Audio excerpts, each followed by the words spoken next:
শনিবার শাহজালাল বিমানবন্দরের কার্গো ভিলেজে আগুনে পুড়ে যায় হাজারো আমদানি পণ্য। ভয়াবহ এ আগুনে এক ঔষধ শিল্পের কাঁচামাল পড়েছে 200 কোটি টাকার, অ্যাক্সেসরিজ পণ্য 23 কোটি এবং চামড়া খাতের 12 কোটি টাকার পণ্য ছাই হয়েছে। সব মিলিয়ে ছোট বড় বিভিন্ন খাতের 12,000 কোটি টাকার বেশি ক্ষতি হয়েছে, এমন দাবি রপ্তানিকারকদের। বিভিন্ন খাতের উদ্বিগ্ন ব্যবসায়ীরা বলছেন, শাহজালাল বিমানবন্দরের নিরাপত্তাও এখন ঝুঁকিতে রয়েছে।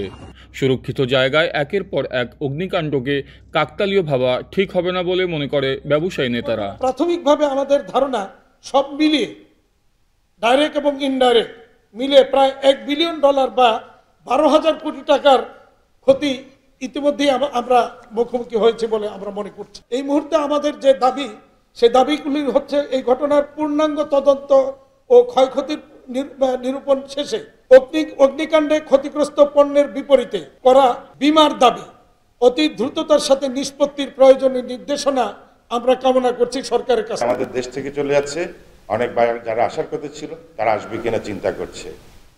আমাদেরকে এমনভাবে এই ক্ষতিটা নিয়ে যাচ্ছে, যেতে যেতে যেতে এটা এয়ারপোর্ট পর্যন্ত চলে গেছে। এরপর আমাদের ঘর বাড়ি পোড়ানোর সময় আমাদের দেখেন দেশটা এমন একটা জিও পলিটিক্যাল লোকেশনে আছে, এখানে অনেকের চোখ পড়েছে।